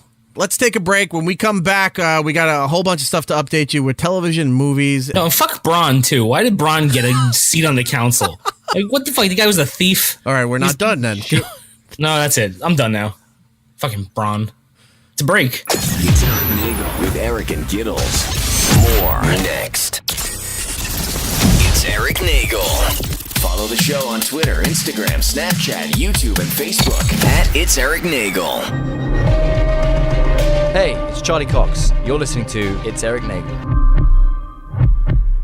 And welcome back to It's Eric Nagel. Erik and Gittles here for segment 2. 3, 2, 4, 1. Blast 2. off. We're listening to Eminem's The Real Slim Shady, and that's because it has some sort of historical significance. 19 years ago this week, Eminem released the Marshall Mathers LP, featuring the tracks The Real Slim Shady, The Way I Am, and a song that I used to like, except now it's grossly overused as a millennial term, and it's called Stan. Now, Stan, if you don't know the song or know the video, Stan was about a super fan who went psycho and was trying to get too close to the celebrity and then wound up doing horrific, horrible things. So that's what a stan was. It was a super fan, where a fan is a fanatic, and it's still not a good label to have, but fan is okay. Now that they say, oh, I stan this person now, that means you're going to go psycho and go crazy and try to... I have never heard that phrase. I stan this person? Dude, it's all over social media. Really? It's so annoying. It's all these idiots that post like, oh, I stan him so hard, or I stan her so much. What? Yeah. It's a thing. I just thought people were stupid. They are stupid, but they're doing that. And that's so stupid. A lot of these younger people read comments on YouTube or on Twitter and stuff. They'll say, I stan her so hard, or I'm such a stan for this person. Not realizing that it came from this song. This is where it originated, about a fan who crosses the line and goes too far, and there's horrible consequences. So it came from Eminem. You got him to thank for that nonsense, but as we listen to The Real Slim Shady here, 19 years ago, can you believe all that? Yeah, I can. So old. So old. I thought it was older than that, to be honest. No, My Name is from 1999. Oh, okay, that was the big the Slim Shady LP. That was the big one that put him in the stratosphere as being huge. Right. And then the Marshall Mathers was the follow-up to it, with The Real Slim Shady being the big hit lead-off single for that album. Let's go over and look at the movies. Coming in at number 1 in the box office, John Wick Chapter 3, Parabellum, unseats Avengers Endgame. They were in there 3 weeks in a row, I think, at number 1, right? Yeah, I mean, I thought it was going to have longer staying power, but I think everybody literally saw it the first week and weekend. I believe you're right. I think it's not like it did bad at all. Yeah, and it's a long movie, too. It's like, 3 hours, so I don't know how many repeat viewerships people are getting, and the people who want a repeat viewership probably all did it that first weekend because they probably bought 3 tickets in a row to see it anyway. Yeah, because you had that massive opening weekend where it hit $1.2 billion, and then the people who didn't know or think to buy their ticket in advance, more of a casual goer, I guess, were waiting until Monday or that week following that weekend immediately so they could buy tickets to go see screening. And then you had the people that maybe went the first week buying tickets again for the weekend to see it a second time because it was so massive and there might have been things that they missed or they wanted just to experience it again. And then by the third week, we weren't sure if that Detective Pikachu movie, even though it was big and it was a new alternative to Endgame that was out, if it was going to actually beat it, and it didn't. It came in second for its debut. But then by this point, we were getting to John Wick, which would have been week 4. Had Endgame stayed at number 1, it would have been an impressive feat, but John Wick is too big a franchise that I wasn't surprised by this. No, I mean, I was a little surprised, but I mean, here's the thing. Every John Wick movie so far has doubled what the previous has done on opening day. So John Wick 1 obviously it didn't do that well. It was an under the radar hit. And then through word of mouth, it became a huge hit. John Wick 2 doubled their box office opening. And then John Wick 3 doubled John Wick 2's box office opening. And then they already announced John Wick 4, which means if it's on record, I'll put it on record right now, $114 million. Because I'm just going on the doubling previous movie trend. Well, as of this point that we're doing this show and looking at the box office here, the worldwide collective for John Wick 3 is $109 million. Okay. Which is pretty damn good. Foreign was about 36.5, and then domestic was bigger in the United States than it was worldwide, which is, I don't know if it's unusual. Had a bigger release here, to be honest, because like I said, remember the first one slipped under the radar here, and then 2 did better, but it still wasn't like huge. And then it's like one of those things where the mania is like, or the fandom is below the mainstream. Gotcha. So I don't know if it has that major of a release overseas, whereas Marvel is in like a property in everything, Production budget was $25 million, so they more than made their money back. Oh, yeah. Well, that's the thing. They already said John Wick 4. They're going to keep making these John Wick movies. And I like them. I have not not be like the Saw movies. I have not gone to see 3 yet. I wanted to go this weekend, that last weekend, and I didn't have a chance to do it. Maybe I'll do it this weekend coming up since I'll have more time. Yeah, I might. But a lot of good reviews. Rotten Tomatoes doing very well. The audience score doing very well, and people liking this one. All my friends who saw it liked it. Then a lot of people were on the fence about 2. Yeah, it was 50-50 with 2. Fence about 2 have really liked this one. So that one did very well. Avengers Endgame came in at number 2, and currently it is at. It's pretty close to unseating Avatar. It's $2.624 billion. Oh, it'll unseat Avatar. Because you're going into the 4th week, plus summer is about to start soon as far as the schools being let out and colleges, because college graduations are already happening and college is already done for most people. So you're going to get the people that didn't get a chance that were doing whatever now going to go see it. So yeah, it'll be just probably by next weekend it'll have broken that record. Number 3 was Detective Pikachu, the Pokemon movie. That's doing very well. Number 4 is The Dog's Journey, which we said we're not going to watch because anything with dogs and pets just is too sad. No matter how happy the movie is, there's always something in there that you just don't want to deal with. And then number 5 is that Rebel Wilson and Anne Hathaway movie, The Hustle. Yeah. I think I saw a poster for that, but right. I'm trying to see what's coming out for this weekend for the big Memorial Day weekend in the United States. I don't know what this movie is. The Tomorrow Man with John Lithgow and Blythe Danner. Haven't heard of that. That's opening. Aladdin. Aladdin's opening up. Oh, I've heard that is a shit show. Oh, really? You know somebody that saw it? Oh my! Every review has said it's god awful. Like, there's so many reviews. Critics review or audience review? Oh no, like critic reviews, like saying it's okay, terrible. I saw something not too long ago where they were complaining about Will Smith's version of Never Have a Friend Like Me. Yeah. And I just thought people were shitting on it because it was new, that it was Will Smith doing it. So it's not going to sound like the Robin Williams version because everything ruins everyone's childhood. So I didn't know if it was going to be that bad. From what I heard of the little snippets in the commercial, I was like, it sounds like Will Smith doing a Disney song, and it's fine. He's done Disney songs in the past. We played him not too long ago doing Mary Poppins, Supercalifragilisticexpialidocious. He did a version of that. But here's the thing. If it's like truly that bad, I might have to go see it. If this is going to turn into like a Gotti experience, like I'm going to have to go. All right. Like, I don't want to. I have no interest in seeing this movie. But if it's going to be like that level of bad, like, you know me, like I'm going to go. So I'll have to read some reviews. Subject myself to this. So also opening this weekend, there's a movie. I think, did you talk about Booksmart?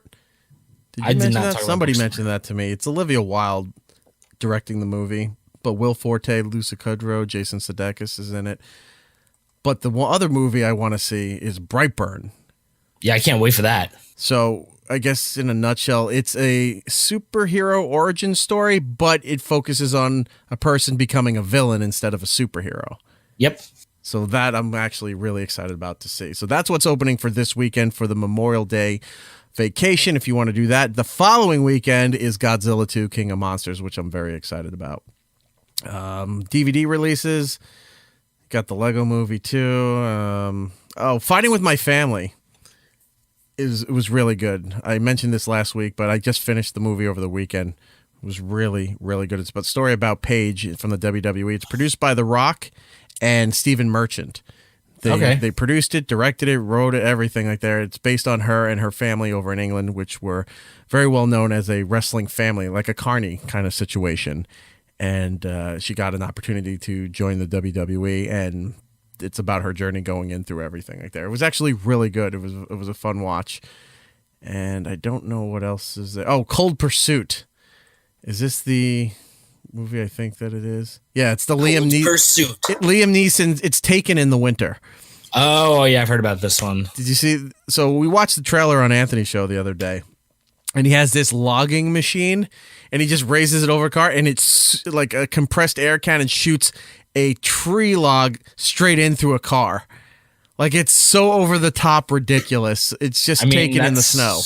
That's my kind of movie. Yeah, so definitely going to have to watch that. Nothing else really of interest, I don't think. What else came out here? How to Train Your Dragon, the third one. The Upside, which is Kevin Hart and Bryan Cranston. Yeah, I'm not really seeing anything else that's worth your time here. Other movie updates for you. John Wick 3 out this weekend. You can go and see now. We said Aladdin. Godzilla King of Monsters next week. And then going into the beginning of June, you have the final edition of the X-Men franchise from the Fox creation for X-Men Dark Phoenix. That's going to be the last one. I haven't even heard of that. That comes out in June? Comes out June 5th. They've been running ads and stuff on TV for it. Oh, see, I don't watch TV. It's not getting good ratings at all. People are not happy with. In fact, at one point, their test screenings were so bad they had to go back and reshoot things. Oof. For this. What's the premise of this? So Dark Phoenix is the saga of Jean Grey, who is one of the mutants that has psychic abilities like Charles Xavier, and in this one here, she comes into contact with this Dark Phoenix spirit, alien entity kind of thing, merges with her, and then she becomes Dark Phoenix, which has an insane amount of power. It's like one of the more powerful characters in the Marvel Universe. So this is about her changing into Dark Phoenix and bringing on the apocalypse on the world. Not to be confused with Apocalypse, which was the last X-Men movie, which was not good at all. That's one where everyone turned into sand or whatever? Yes. And Charles Xavier is sneering at you right now. He's judging you, Gittles. He's wondering what you're doing with your life. Yeah, please tell me, psychic man. So they have that. And then June 7th, Secret Life of Pets 2. So if you have the kids. even if it's a very kiddie-like movie, but I watched the first one. I really enjoyed it. Even now, they replaced Louis C.K. with Patton Oswalt as Max, the lead dog. So everybody should be okay with it. It is a good franchise. You should definitely go and check that out. Some movie trailers did come out this week that we need to discuss. One is Terminator Dark Fate, which I think is the 6th in the Terminator movie series. I believe so, yes. I have a problem with this. Well, one, I had no idea that this was real. Like, someone sent me a link yesterday. I'm like, oh, that's a funny joke. It looked like a fan edit kind of thing, right? Yeah, and then I was like, oh, wait, this is a real movie? Okay. And then I was kind of like okay with it. I don't know. We both have the same issue, though. Well, so what happens is that there's a new Terminator out there, but this seems to, instead of having the organic material over the mechanism, it's sort of like microtechnology or nanites or something like that, where it can repair and move the organic material, just like in Terminator 2, where he could turn into liquid and turn into things. So you have that property for the metal skeleton, the metal being of the robot. But then now he can control the organic property on there in the same way. So this is now trying to kill... I don't know who the blonde girl is. I don't know who the little kid is. But at some point, Sarah Connor shows up in an old Blazer on the side of a highway, comes out and just firepower into this thing. And then action where they're moving around for some reason. And they show up at a log cabin in the woods. And they knock on the door. And who opens the door is older Arnold Schwarzenegger with the beard. Yep. So here's the issue. So what is the robot doing? Is the robot retired? Man, he's retired. He's got the Tony Stark ending. He built a house in the woods. Just all he wants. Just wants to leave people alone.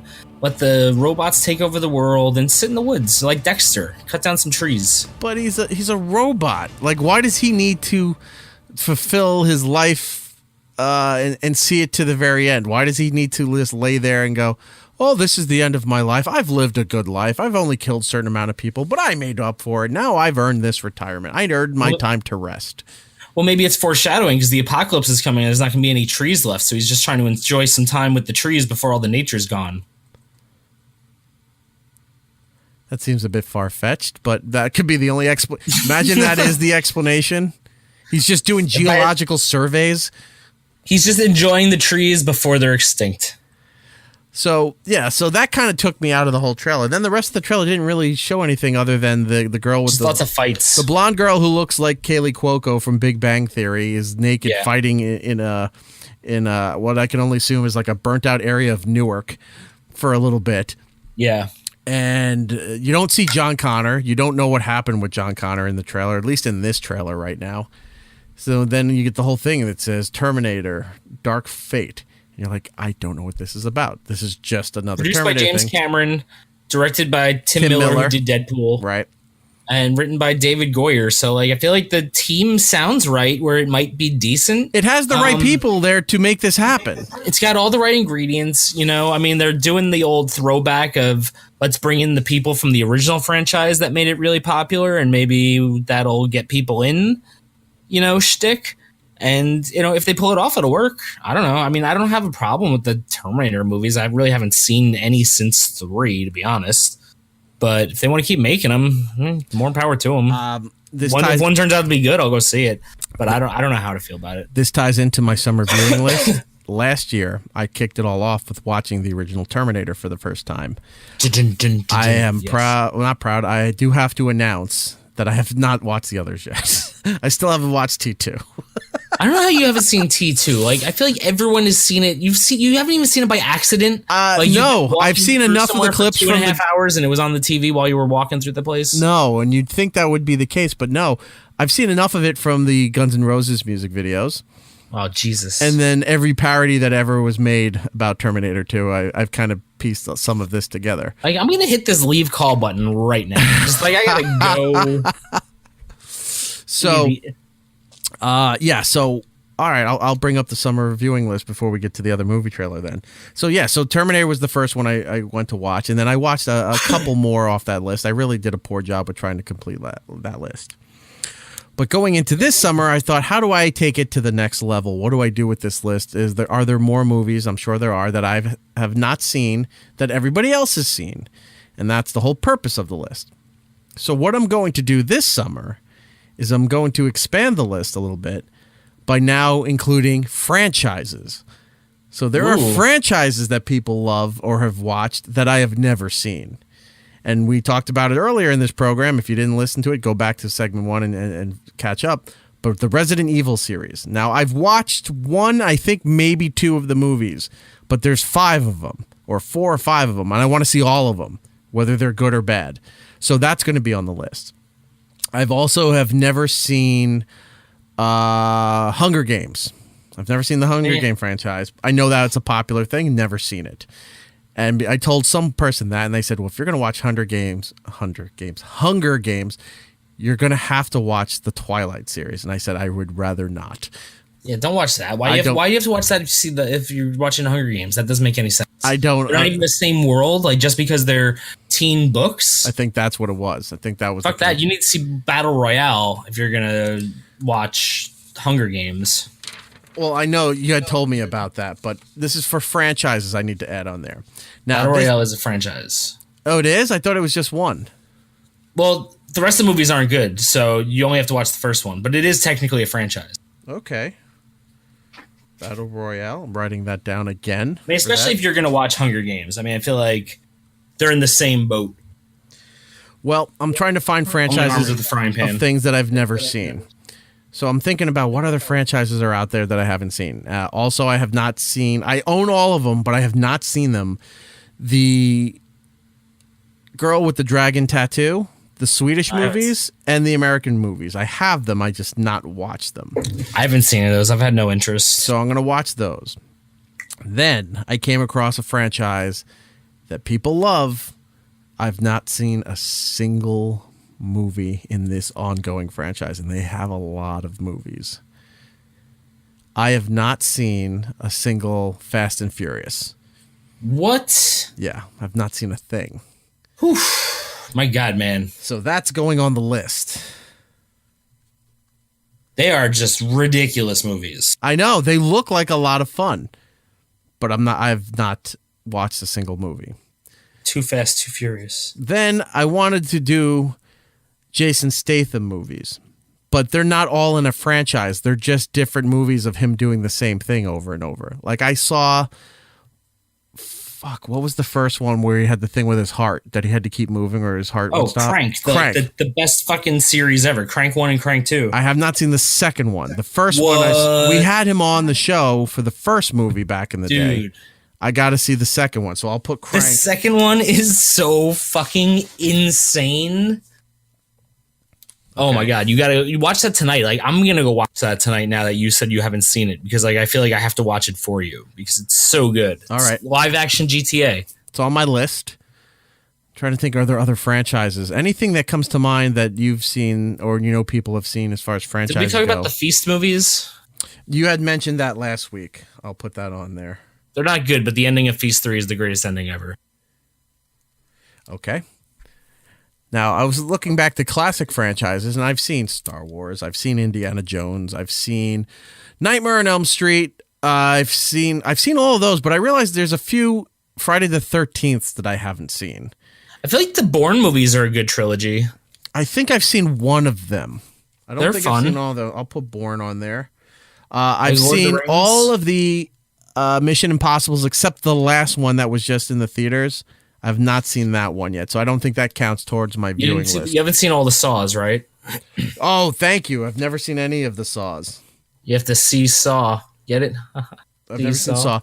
But back to Better Call Saw. Back to Friday the 13th.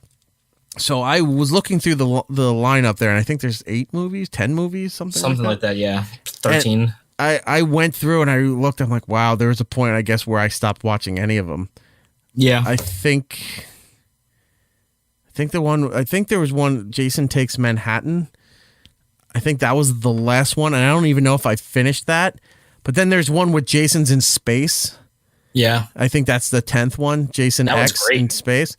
But there was one I remember seeing a clip on, I think on USA, up all night at one point, but I never watched the whole movie. There's something where Jason's passing through the mouth of people, like his entity is into other people. Oh, I don't know that one. Hell, Jason Goes to Hell. I think that's the one. There's too many of those movies, and they're all not good. Yeah. So have you seen the Hatchet movies? They're pretty fun. No. Is that Hatchet is that ICP stuff? What? Is that Insane Clown Posse stuff? No. It's a horror movie, and it takes place in like New Orleans about this guy who lives in a swamp, kills people with a hatchet. The movie's called Hatchet. So it delivers on what it's promising. Oh yeah. Okay.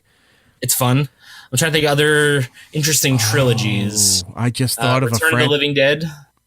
I saw the original one, the black and white one. We had 2 of them on the show. Not Return of the Living Dead. What's the original one? Night of the Living Dead, right? Yeah. We had the main guy and girl on the show back in the day. Yeah. I can't remember their names. I'm terrible with names. I can't remember my coworkers' names. But anyway, we had the lead guy and girl on our show a few years ago. I realized I never saw, and I never saw Saw. But Club Soda Kenny used to yell at me about this all the time because he's a big fan for this franchise. And I told him that I've never seen a single movie of it. I know about certain things. I just never seen a movie. So I'm wondering if this might be, other than Fast and the Furious, this might be the next big franchise to worry about. I've never seen a single James Bond movie. Anything from any of the Bonds. Never saw anything. I don't like James Bond movies. I've seen one of them and I was like, meh. Not my style. I've heard really good things about the Daniel Craig tenure of everything he did with Casino Royale and Solstice or whatever it's called. Solstice. But I've never seen a single James Bond.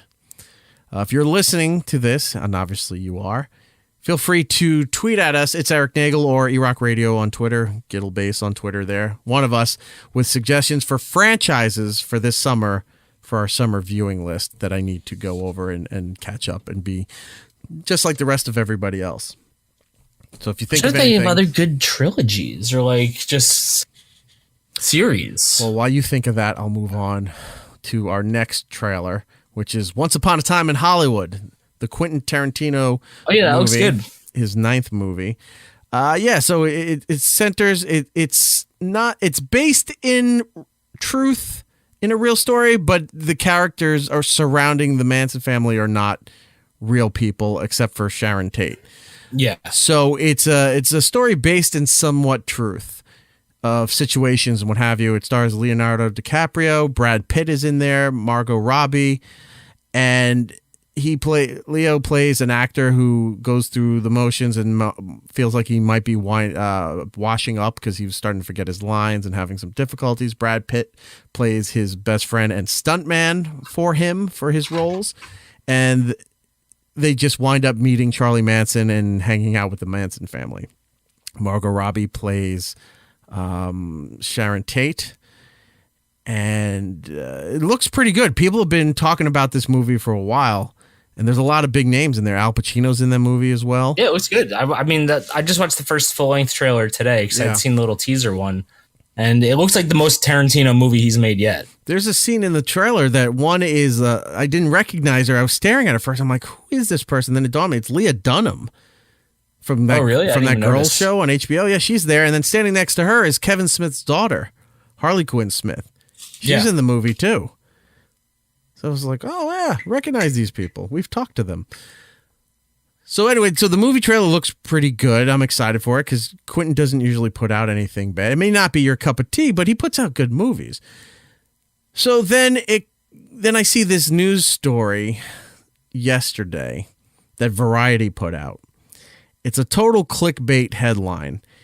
And in the headline was accusing Quentin Tarantino at snapping at a female reporter when asked about Margot Robbie's limited role in Once Upon a Time in Hollywood while they're doing press at the is it Cannes Film Festival. They just had the screening, and then they have like a little dais where they're all there and they answer questions. At the dais. They answer questions to the foreign press and people who were lucky enough to be there to see the movie. So this audio plays. Quentin, you have put Margot Robbie, a very talented actor, in your film. She was in with Leonardo in Wolf of Wall Street. I, Tonya. This is a person with a great deal of acting talent, and yet you haven't really given her many lines in the movie. And I wondered, I guess that was a deliberate choice on your part, and I just wanted to know why that was, that we don't hear her actually speaking very much. And Margot, I wanted you to also comment about being in the film in this part. Well, I just reject your hypotheses. Margot Robbie's put in an awkward spot because this female reporter asks Quentin about the role being so small, but the key part is, she said, which is deliberate. It's like he didn't obviously deliberately give her less lines in this movie, like on purpose. It fits what the story is. And look at Kill Bill 1 and 2. It was a female lead who had, like, she didn't say a lot in different spots, but she had the full, presence of everything. A lot of his movies have big female leads after Reservoir Dogs. A lot of his stuff had big, strong female characters and stuff with dialogue, whatever. And she's obviously just baiting him for some bullshit agenda. And I think he answered it in the right way. Like, why is he going to entertain that when she's just trying to start a fight with this? Yeah, I mean, I haven't seen the movie, so I can't make any judgments based on it. He wrote and directed the movie, so anything he did in the movie was technically deliberate. So maybe he deliberately didn't give her enough lines because she didn't need more lines. Like, I don't know. I haven't seen the movie, so I can't answer charges of sexism. But obviously, she was trying to provoke some sort of response from him, and you can see he gets obviously ticked off in the interview. But he doesn't really snap at her like the headline says. That's the other point of it. The headline says he snaps at her, and he doesn't. He just he goes up to the microphone. He is a little rattled, and he just goes, "I reject that hypothesis," just like that. Yeah, he didn't snap at her. It was more of like she pissed him off, and that was his answer. But it wasn't a snap. It wasn't like, "Hey, shut up." That's a snap. That was just him just saying, "No, I'm not answering your question." Because, all right, fair point. We don't know how much dialogue she has in this movie, right? But that's the thing. Like, I don't know. She's got as far as the trailer goes, she's got some stuff going on there, right? It's not like she's not being used at all or very minimum. I mean, here's the thing. If she's in every scene and literally just sitting in the corner, like, smiling, then yeah, maybe there's a point to it. If she's not like actually speaking, or she just literally just sits in every scene, then yeah, maybe there's a point. But I don't know. I haven't seen the movie, so I can't judge. It's based on real events, but also it's a bit fictional. Yeah. For all of this stuff. So it's surrounding the events of the Manson murders, but it's not exactly the Manson murders. It's not the Sharon Tate story. So it's about this fictional character that's Leonardo DiCaprio and Brad Pitt, which, by the way, they don't even get into the Sharon Tate part of the storyline until like a minute and a half into the trailer anyway. Leonardo DiCaprio is sitting there very stone-faced, like nothing's going to bother him, and Brad Pitt's smirking when she starts asking this. He has like a smirk on his face, like, really? Like, what do you do? She's like, this is such an obviously loaded question. You're just trying to get a soundbite and try to cause a problem. And unfortunately, a lot of the things are like this now when an artist has a project that comes out. Quentin Tarantino is one of is a guy of many talents who can direct. He oversees editing. He writes stories. He does a lot of stuff. More than what a normal director would normally do. He does a lot of these different things. So you can say he is an artist. And when you get people like this who come out and just put out their products and their projects and whatever they're doing, now is the thing where in some cases it's justified and makes sense. But it seems people are overdoing it a little bit when they say, well, why is this person not... why does this person or why does this character have to be that? Why isn't it this? Why don't you have more of this in there? There are times and places where you say, look, dude, that whole movie really should have some other people in there. It shouldn't just be all white dudes in it. I get it. But if you wrote it from your life experience growing up with you and 3 friends and you were all white dudes in the suburbs, you can't, sit in there. It's like, why don't you have more diverse people in this movie? Well, they were, because I didn't grow up with them, Yeah. Or if you're doing something where it should be an actor that might fit that part better, more realistic, if you will, I get it. You can complain, you can ask questions, all this stuff. But the way this reporter did it was just trying to start a fucking problem when it's like, well, why doesn't she have more lines in it? Well, how about, like you just said, we didn't see the movie, but say she saw the movie. How about It was perfectly fine what she did in the movie. Not everything has to be amplified to everybody else's expectations. An artist is allowed to have control and vision over what they're doing. Silent Bob says nothing in movies, and he's doing perfectly well. Why don't you have deaf people playing Silent Bob? Because he just doesn't speak. He could hear fine. But you should have a deaf person playing Silent Bob. I think we're going to have to go to change.org and petition to have Silent Bob played by a deaf person. No, that's just stupid. But that's how this felt. You know, that was just unneeded. And he wasn't going to trying to get a rise. I mean, I'm sure before they went out there, like maybe the other was just like, yo, you got any like Harvey Weinstein questions you could ask him? And she was like, oh, maybe I'll just tone it down and ask something else, because he was pretty close with Harvey. So I'm surprised, honestly, when I saw it said snaps at reporter, I assumed it was something with that. I didn't think it was anything to do with Margot Robbie. I did too when I saw it. I assumed it was something to do with Harvey Weinstein and that whole connection. Back to now the variety portion, which is a problem. These clickbait headlines, which is total bullshit. You saw the conversation there, whether it was right or wrong what the reporter did. What Variety was reporting with it, he didn't snap. He didn't go nuts on a female reporter. He didn't do any of that stuff. And it's just viewed as okay. And Variety's a major trade in that industry.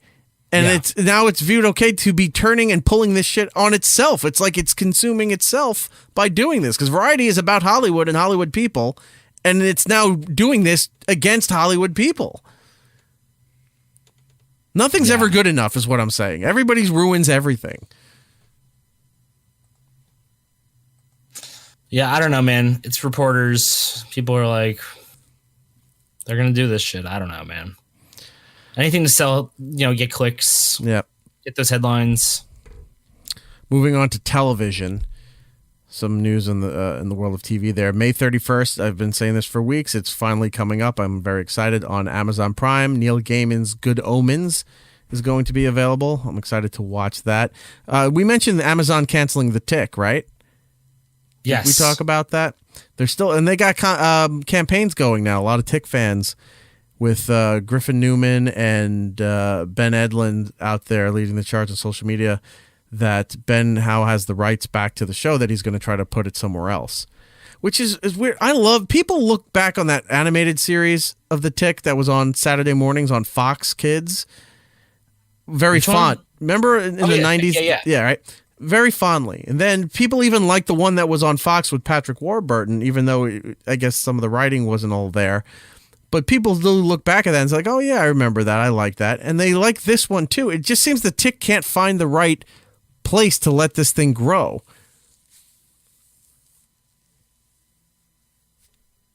No? What? So you cut out. Oh, I did? Yeah, so I don't know what you said. All right, hang on. 213. It just came back to yes, and I felt like I was in a math test or something. I was like, oh wait, what happened? You fell asleep. I was saying that it just seems like people it can't find a platform to let this thing grow. Well, the thing is, I think it just has too niche of a market. You know what I mean? Like, I don't know how wide of a net the Tick captures. Like, it has a very popular fan base, but it's not a huge fan base. Right. You know what I mean?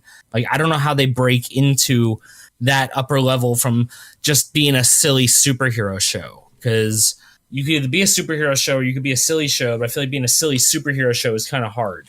Because when you're trying to take it seriously, it's the Tick. Right.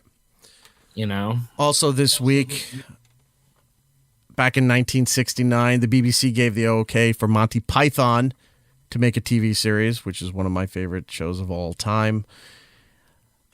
This past week also had another live television viewing event.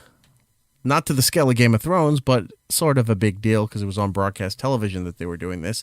Jimmy Kimmel, in association with Norman Lear, did a live version of an All in the Family episode and the Jeffersons episode back to back within the same hour there. Live cast crossing over because they were crossover episodes, the ones they were doing there. And I was expecting this not to be good. I don't think it was riveting, but I really enjoyed it. I thought it was done very well. The reason why I think I liked it more was because it was the original writing from those episodes. They didn't change things. They didn't punch it up to make it more modern. In fact, there's some dialogue in the Jeffersons episode where both George and their neighbor say the N-word, and they let them do it, but they dropped out the audio for the sake of broadcasting. Yeah. But they didn't edit the script. They let the dialogue go as originally written, and for the time, they just let it go. And if they had to drop out, they drop out. But everybody kept doing it. They have a live audience there reacting to things being said, things being done. When over on the All in the Family side, when he was calling him a dumb Polak, or they were talking about some county of near Westchester, which is really rich area, and he goes, "Yeah," he's like, "They're not going to let you in. They don't even let the Hebes in over there. Like they didn't drop that. They didn't cut any of that stuff out because that was the language for the time and for what they were doing. They let the art stay as it was, which I kind of appreciated that they let it go like that way. It was pretty good. Everybody did a good job. Marissa Tomei as Edith Bunker was really, really good. I was surprised. It wasn't just doing the voice and the tone, but it was the mannerisms too. The way she would walk around, the way she would scurry, the way she would stand near Archie, and she was always constantly just doing this thing that Edith does all the time, where she's just shaking and moving. Archie. Yeah. Great job by all. I was really surprised about how well this was. I was expecting it to be a failure and be miserable. Like Christmas Story, when they did that live on Fox. Did you ever see that? Oh, yeah. Garbage. Complete I didn't garbage. like it. Yeah, when they did a few of those plays and musicals live on TV, they're not good. They did not Song of the South. What's the one? Hills Are Alive? Sound of Music.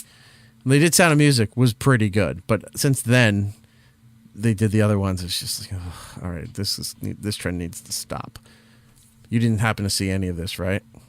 Oh, you don't have broadcast television anymore. So I don't have any of this stuff. You cut the cable. I got none of this shit, man. Anything else with TV? Oh, the trailer for the newest Star Trek entry called Picard, starring Patrick Stewart. The trailer came out. It doesn't really say a whole lot other than he's retired at a cabin. Not a cabin. He's retired, I guess, like a vineyard in France. And he's an admiral now. They call him Admiral. But they're trying to figure out why he left Starfleet Academy all those years ago. And he's just staring like he's in a therapist's office, and he's just staring right at the camera, and then it cuts off. So you don't really know what that's about, other than it's going to be about what Jean-Luc Picard did after leaving Starfleet. I want to see that. I actually do really want to see it. But again, it's on CBS All Access, and I'm not going to be paying for that.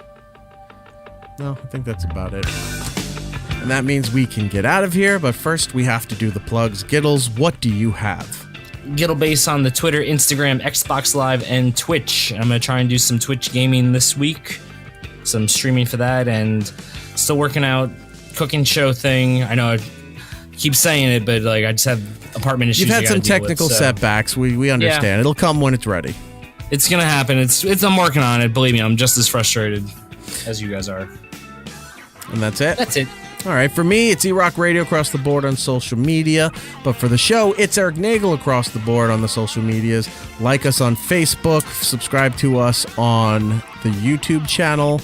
If you want to leave a voicemail for future shows, 651-SMITHERS. That's 651-764-8437. This Memorial Day weekend here in the United States, I may have an announcement that'll be coming out on social media. So follow eRock Radio if you don't already on Instagram and on Twitter. Something cool is about to happen, and we're almost ready to announce that. So that's coming out. It's going to be cool. So look for that. Until then, everybody, enjoy your Memorial Day weekend. Don't drink and drive. Grill. Enjoy your family, and celebrate what Memorial Day weekend is all about. Remembering people that give their lives for this country and for our freedom, and make sure you toast some kind of nice cold beverage up to them and show some appreciation. There you go. What was that, hair tonic? It's kombucha. Until the next time, everybody, be excellent to each other. And have a wonderful time. And we'll be seeing you. It's Erik Nagel. If you let them have me, I'm as good as dead. You know that. I know. Goodbye, old friend. Goodbye, Erik. Alas, we're out of time. Follow It's Eric Nagel on Twitter, Facebook, and Instagram. For ways to listen to the show, go to itsericnagel.com. And remember to tell 2 friends, so they can tell 2 friends. And those 2 friends can tell 2 friends. Well,